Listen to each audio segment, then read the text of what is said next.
De tu experiencia, Carlos, tú has venido asistiendo a varias conferencias anteriores.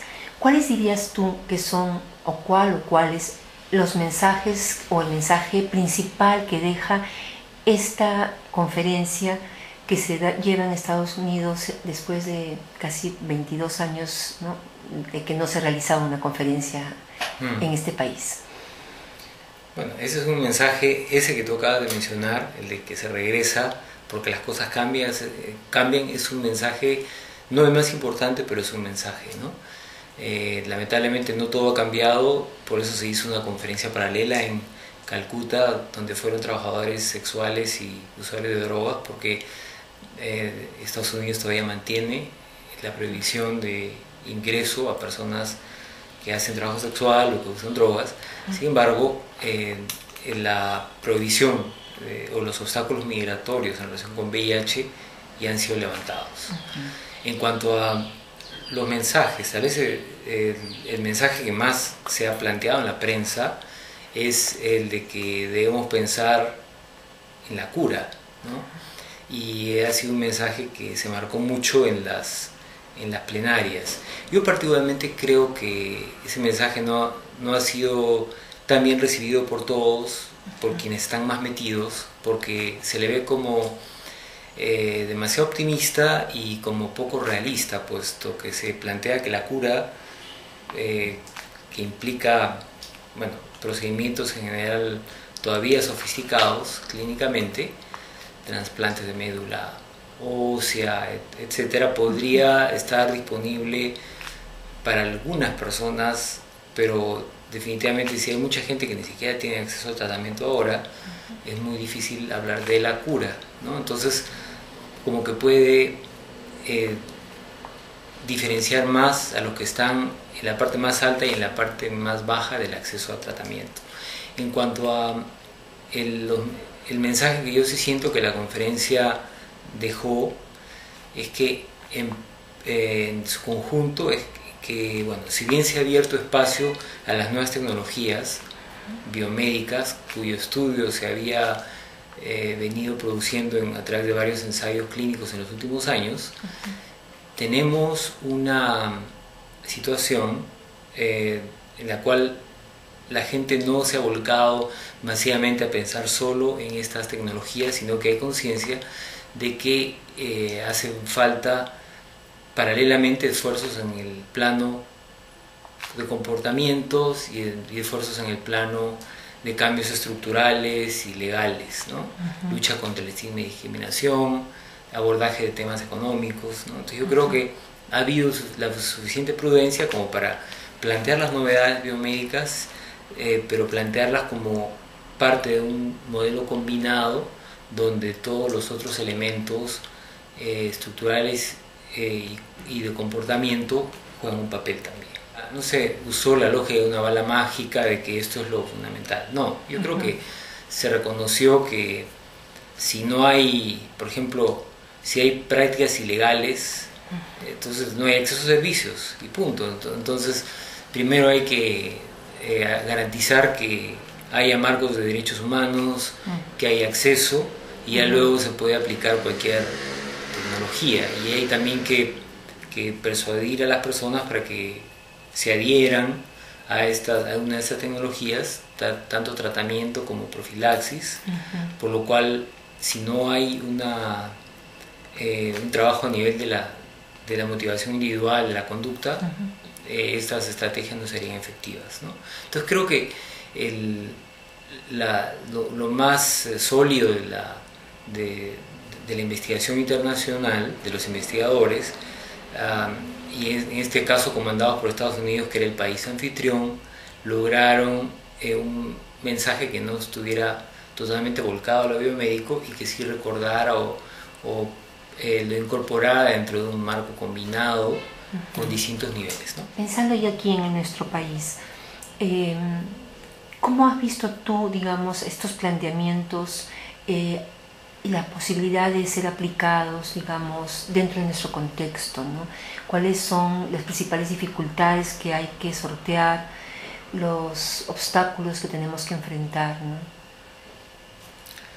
Bueno, yo creo que tenemos la posibilidad de incorporar estas cosas si hacemos los estudios de factibilidad y nos organizamos adecuadamente. No creo que haya grandes obstáculos técnicos ni económicos. Creo que es más un problema de toma de conciencia de que esto está allí, de que probablemente necesitamos ampliar nuestra oferta de prevención y trabajar a partir de ello. Mucho de esto no se está considerando porque ni se discute, ¿no? Porque de pronto hay hasta un prejuicio contra estas cosas, ¿no? Y lo digo yo, que en algún momento he tenido mis reservas respecto de una introducción muy rápida de nuevas tecnologías, ¿no? Y confiar plenamente en estas tecnologías.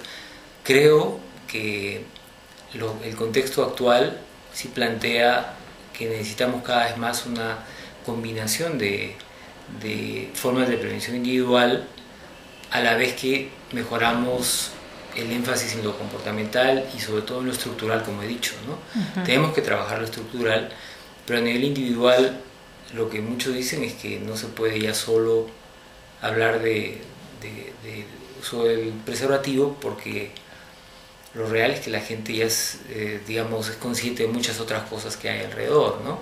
Primero, hay muchas personas positivas que no tienen, hay una práctica que, por ejemplo, esto que se llama zero sorting. Hay muchas personas que son positivas y entre sí tienen sexo sin preservativo.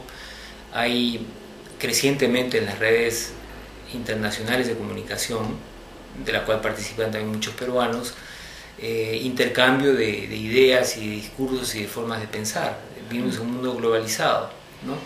Hay cambios en las culturas sexuales y en esos cambios es probable que el uso de preservativos no vaya a subir y más bien pueda ir bajando. Entonces, pero bueno, en parte porque hay un tratamiento, porque hay otras cosas que van cambiando el significado de la infección, por lo menos para las personas, ¿no? Porque todo esto es también un tema de costo-beneficio y es cierto que a muchas personas pueden incomodarles o serles difícil el uso permanente de preservativo, o más allá de eso el temor permanente de que se van a infectar, ¿no? Y de pronto para algunas personas es más fácil terminar con eso y bueno, sí. O sea, yo creo que todo esto hay que analizarlo, es un tema delicado, pero hay que analizarlo sin prejuicios, porque finalmente eso es lo que ocurre y va definiendo cómo las personas se van comportando y cuánto, además, un mensaje que ya tiene más de 20 años en relación al uso del condón sigue siendo recibido, ¿no?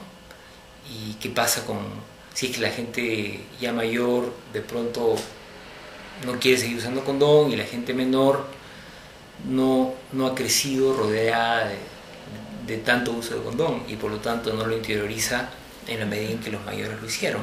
Entonces creo que hay que recordar que la sociedad va cambiando y que las culturas sexuales van cambiando y tratar de dar respuestas que estén de acuerdo a esos cambios, ¿no? Entonces, como parte de eso, pienso que el país debería involucrarse en una discusión más seria, que no significa irse con todo por una tecnología o lo que fuera, pero significa contemplar de manera justa la información sobre estas nuevas opciones y ver cuáles, en qué medida y cómo podrían ser aplicadas para quién, ¿no? Y porque creo que eso nos falta mucho, o sea, pensar en qué significan esas tecnologías, ¿no? Pensar en qué medida, para quiénes, y en ese sentido pensar en costos y factibilidad, ¿no? Y obviamente hay cambios estructurales, organizacionales que dar, ¿no? Cómo establecer pruebas, cómo establecer formas de entrega, etcétera, ¿no? Pero creo que lo fundamental es es actuar racionalmente y utilizar información y evidencias sobre esa manera de trabajar. Es cierto que en el último año y medio han habido problemas de abastecimiento de antirretrovirales que han generado muchos problemas para las personas, que muestran una debilidad del sector público, ¿no? Pero en parte se ha aclarado que no son debilidades solo internas, también han tenido que haber factores internacionales. Y en todo caso es un llamado de atención para que todos esos procedimientos mejoren a nivel local y podamos tener un abastecimiento según lo que la norma establece, ¿no? Entonces, ya para terminar diría, la conferencia ha resumido y consolidado las evidencias de esta nueva efectividad, o esta efectividad de nuevas tecnologías, sin volcarse a ellas o en ellas olvidando lo aprendido sobre todos los otros factores importantes, ¿no? de comportamiento y estructurales, ¿no? Y ha hecho un llamado para abordar todos ellos en su conjunto de manera racional. Muchísimas gracias, Carlos, por tu tiempo y por esta entrevista. Gracias a ti.